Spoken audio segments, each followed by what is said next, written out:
Bienvenue, mesdames et messieurs, dans Politicien, votre rendez-vous politique. Elles sont comme les piliers de l'Union africaine, les organisations sous-régionales. C'est sur elles que repose l'intégration du continent. Intégration politique, intégration institutionnelle et surtout intégration des peuples. Dans ce numéro de notre rendez-vous politique, nous parlerons de la communauté de l'Afrique de l'Est, la East African Community, son dynamisme, son potentiel, mais aussi les failles à aplanir. Et pour ce faire, j'ai avec moi trois invités. Monsieur Abdoulaye Hassan Diallo, vous êtes politologue, écrivain, vous êtes auteur de plusieurs ouvrages, dont ceux que j'ai ici avec moi, de l'OUA à l'Union africaine, s'unir pour construire contribution à l'unification d'un continent, publié aux éditions Subcopie. Et vous avez également écrit, et c'est votre dernier livre,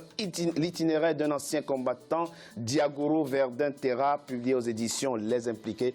Merci, Monsieur Hassan Diallo, d'avoir accepté notre invitation. Merci. J'ai également avec moi Monsieur Emmanuel Nyongere, vous êtes économiste, membre de la diaspora burundaise en France. Merci à vous d'avoir accepté notre invitation. Merci à vous. Et le rompu de mon plateau, Jean-Bernard Bikim, vous êtes analyste stratégiste. Merci à vous également d'avoir accepté notre invitation. Son traité fondateur date de 1967 et regroupait l'Ouganda, la Tanzanie et le Kenya, mais il n'a été ratifié qu'en 2000 pour être rejoint en 2007 par le Burundi et le Rwanda et en 2016 par le Soudan du Sud. Mais comment se porte la communauté de l'Afrique de l'Est, la East African Community? Élément de réponse dans ce sujet de la rédaction signée Ibrahima Dioumaba. Fondé en 1967 par le Kenya, la Tanzanie et l'Ouganda, le traité de création de la communauté est-africaine n'a été ratifié que le 7 juillet 2000. En juin 2007, l'organisation sous-régionale a enregistré l'adhésion du Burundi et du Rwanda. Et en avril 2016, le Soudan du Sud a signé le traité d'intégration de cette communauté. Cette région reste fragile sur le plan politique, notamment avec les conflits au Soudan du Sud, au Burundi, les rébellions en Ouganda et l'insurrection des Chebab dans une partie du Kenya. Nous constatons que la communauté n'est pas prompte à intervenir pour mettre fin à cette situation, mais d'une manière générale, les consultations demeurent, notamment à propos du Burundi. Pour le problème du sud du Soudan, il est très grave. Il a requis une intervention allant au-delà de la communauté et embrassant l'Union africaine et même les Nations unies. Il y a besoin d'un peu plus de dynamisme pour que la communauté suive de près et aide les États membres à résoudre les problèmes internes. Selon le rapport Perspective économique en Afrique de la Banque africaine de développement, l'Afrique de l'Est s'impose comme la sous-région la plus performante avec une croissance moyenne du produit intérieur brut réel de 5,3%. Cette croissance est notamment soutenue par le développement des infrastructures. En 2015, 45% du PIB du Kenya provenait du service de mobile money M-Pesa. En Tanzanie, l'agriculture représente 50% du PIB et 85% des exportations.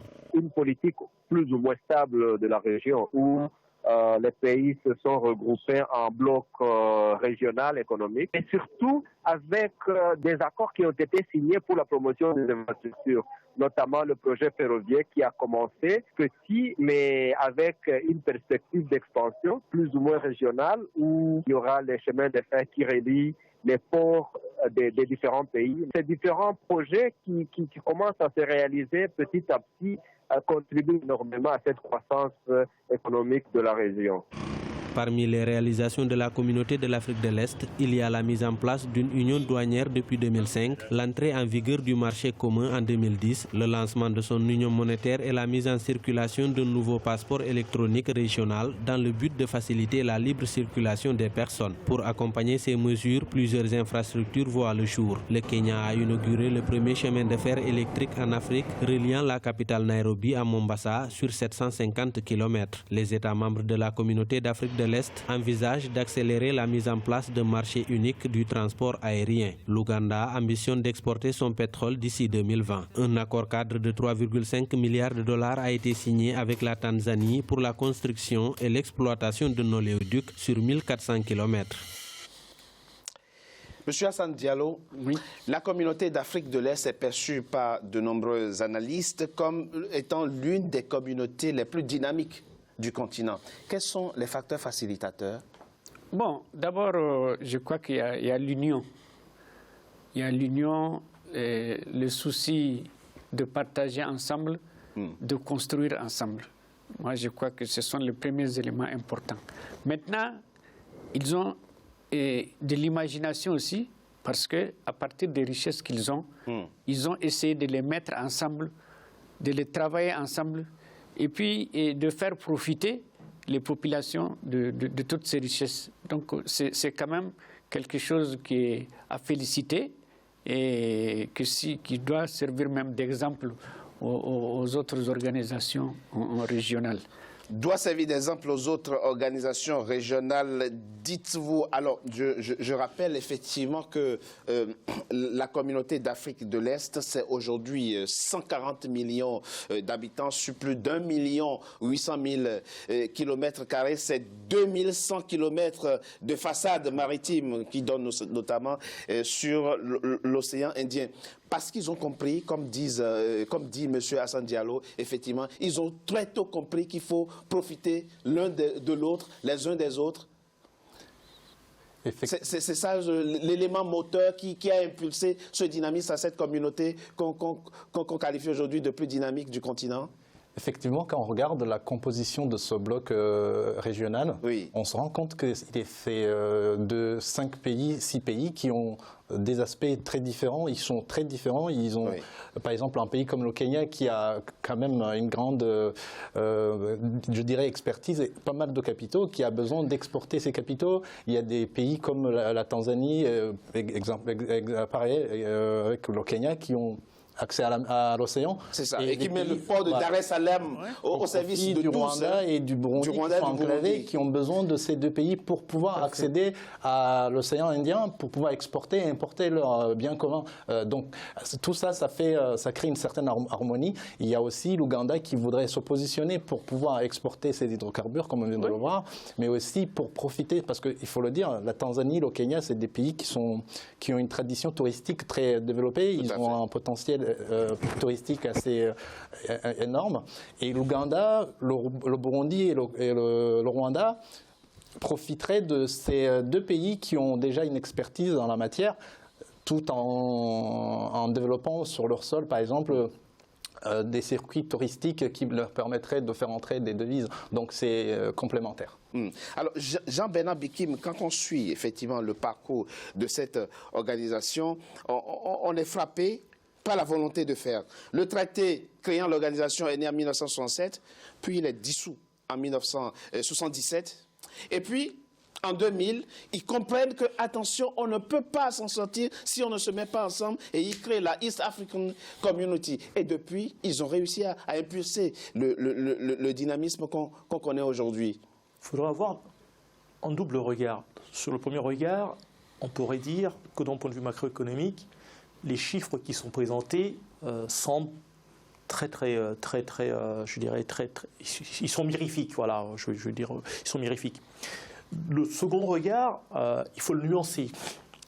En réalité, la East African Community, quand elle se crée, quand elle renaît de ses cendres en 2000, elle a 4 objectifs. L'intégration commerciale, l'intégration douanière, l'intégration monétaire et politique.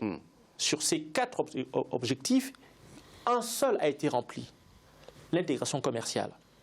La prégnance des conflits, les tensions géopolitiques, géostratégiques et géoéconomiques font qu'en fait les stratégies d'acteurs de chaque dirigeant dans chaque pays ne permettent pas une convergence pour mener des actions intégrées, mais plutôt des actions concertées et coordonnées individuelles entre dirigeants et partenaires extérieurs qui rend la région très fragile. En réalité, la East African Community, je dirais, c'est le phoné de tout ce que le continent africain combat aujourd'hui. En fait, c'est le terreau où les aspects les plus négatifs du libéralisme opèrent.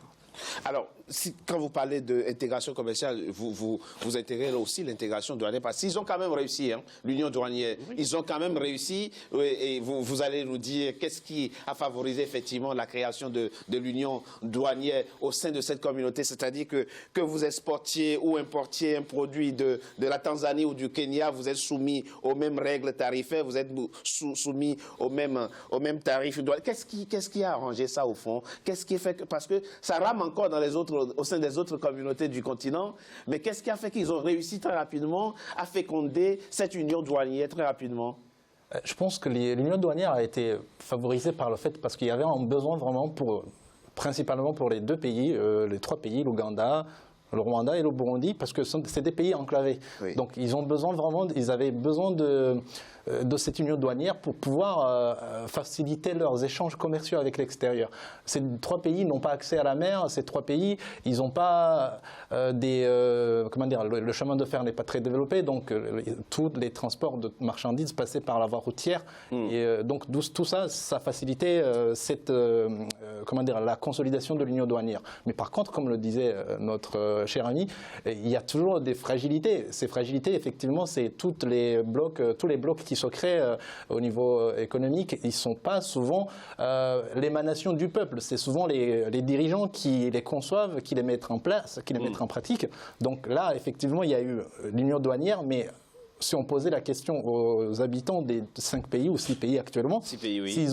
s'ils envoient des bénéfices, là, la question serait... On n'est jamais satisfait. Alors, rappelons quand même qu'effectivement, cette union douanière a réussi à faire augmenter le commerce, vous l'avez dit, le commerce sous-régional de 47% et a entraîné, si vous voulez, ou du moins favoriser la baisse de 20% des prix des biens de consommation. Dites-nous, monsieur Hassan Diallo, Jean-Bernard Biki m'a dit ils ont eu au départ 4 objectifs. Ils ont atteint plus ou moins 2. La question commerciale et la question de l'union douanière. On est loin encore de l'union monétaire, mais on va en parler tout à l'heure. Parlant de l'intégration politique, ce n'est pas la grande entente entre les leaders de cette région. On a vu ce qui s'est passé avec le président rwandais en 1994 quand son avion a été abattu. On nous apprend que des complicités locales ont été en jeu. Qu'est-ce que vous en pensez? Bon, moi, je pense que, sans remettre en cause ce qu'il vient de dire, je crois qu'il faut plutôt encourager ces actions. Parce que dans un environnement où on a connu, disons que la guerre, les confrontations, les tueries, les assassinats, si on arrive un jour à trouver une voie, c'est là qui est une voie qui peut conduire aux autres voies, quand vous dites qu'il y a qui peuvent conduire aux autres objectifs aussi, puisque déjà, si l'objectif douanier est atteint, je pense que les autres vont venir. Parce que rappelons-nous que Paris ne s'est pas construit en un seul jour. Il faut du temps au temps pour pouvoir arriver à des objectifs qu'on s'est définis. Et moi, je pense que c'est un espoir. C'est un espoir si les autres régions aussi se mettent dans la danse, s'ils se mettent à s'organiser comme ça, je crois que ça pourra faire, comment dirais-je, tache d'huile. Ce qu'il faut faire constater aussi, et c'est sans doute important de le dire, il n'y a pas de guerre interétatique dans la sous-région. Ils ne se font pas encore la guerre. En tout cas, on espère que ça ne va pas venir. Mais l'autre exploit, M. Diongere, vous allez nous dire aussi qu'est-ce qui a favorisé ça. À l'actif de cette communauté, c'est la libre circulation des personnes et des biens. Vous êtes la communauté qui a le plus réussi cette intégration. Pourquoi? Parce que vous parlez les mêmes langues, parce que vous appartenez au même groupe linguistique de part et d'autre des frontières. Qu'est-ce qui favorise ça chez vous? Là, je dirais, en fait, au niveau de la libre circulation des personnes, elle était facilitée même avant parce que effectivement, il y a le swahili qui sert un peu de langue commune, de ciment. c'est vrai que le Burundi et le Rwanda parlent un peu moins le swahili, mais quand même, il y a pas mal de populations qui parlent cette langue-là, qui est une sorte de ciment, comme vous le dites. Et puis aussi, la plupart des Burundais, quand ils vont, des Rwandais, quand ils vont faire les importer, ou ils vont souvent acheter au Kenya, en Ouganda, donc il y avait déjà un chemin qui était fait des allers-retours. Donc ça n'est pas parti de rien. Il y avait déjà une sorte de cohésion entre les 5 pays qui l'a constitué. Et puis quand on regarde, le Kenya et la Tanzanie, ils parlent la même langue, le swahili, qui est un élément moteur. Et puis, je voudrais revenir un tout petit peu quand même sur l'objectif de l'union monétaire. Il ne faudra pas qu'on se trompe parce que ils sont fixés l'objectif, mais il ne faudrait pas qu'ils brûlent des étapes. Parce qu'avant une monnaie commune, il y a d'abord des critères qu'il faut remplir. C'est vrai. Ces critères de convergence, actuellement, il y a 6 membres. Les 6 membres n'ont pas les mêmes politiques économiques. Non. Il y a des pays comme le Kenya qui sont très avancés. Il y a des pays, notamment en matière de lutte contre l'inflation. Tout à fait. C'est le seul pays de la sous-région qui maîtrise vraiment sa monnaie. Voilà. Et à côté, on a le Sud-Soudan qui vient d'adhérer, qui a encore des problèmes politiques. Donc, il faudrait d'abord harmoniser les politiques fiscales, les politiques économiques, les politiques budgétaires. Comme on l'a évoqué tout à l'heure, il y a des pays qui dépendent au niveau budgétaire des aides extérieures. Tout ça, il y a toujours un cadre macroéconomique qu'il faut fixer comme objectif. Une fois qu'il est atteint, à ce moment-là, on peut penser sinon ça va devenir un problème comme actuellement à l'Union européenne, l'euro est remis en cause.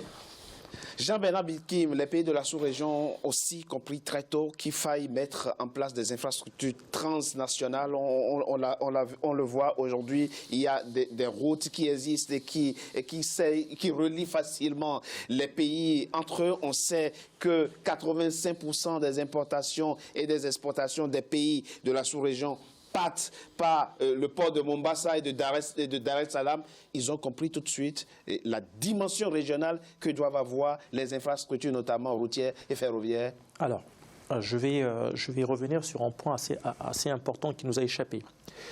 Quand on regarde ce qui se passe dans cette région, il y a un élément qu'il faut ressortir. Quand on parle de la East African Community, il faut parler aussi de l'IGAD. L'IGAD, c'est quoi? C'est l'autorité intergouvernementale pour le développement des mêmes pays. Donc c'est une autre reconnaissance internationale où on retrouve les mêmes pays. Après, il y a les Grands Lacs, il y a la conférence des Grands Lacs. Plus Djibouti et l'Érythrée et l'Éthiopie. Vous avez le COMESA et vous avez la SADC. Et donc, toutes ces organisations ont le même objectif. Et à l'intérieur, vous avez l'Ouganda et le Kenya qui se battent pour une espèce de leadership conventionnel. Et vous avez la Tanzanie qui se bat pour un leadership transformationnel et l'Afrique du Sud. Et quand vous regardez de très très près les objectifs des différents organismes, vous vous apercevez qu'en fait, l'East African Community est vide de sens. Il n'y a rien à l'intérieur. Non, on ne peut pas. Non. De quel point de vue? Expliquez-nous très rapidement. Alors, quand vous faites les analyses globales, sectorielles et dynamiques du secteur de l'agriculture, de l'industrie et des services, vous apercevez que vous avez un os qui vous empêche d'avoir une lecture claire. Et quel est cet os? Ce sont les conflits internes dans chaque pays. Vous faites bien. Et ces conflits internes dans chaque pays détruisent toute la dynamique qui doit Absolument. De ce point de vue, on est d'accord et vous faites bien d'ailleurs d'évoquer la question puisque elle va faire l'objet de notre deuxième partie, mais ce sera après une coup de pause. À tout de suite.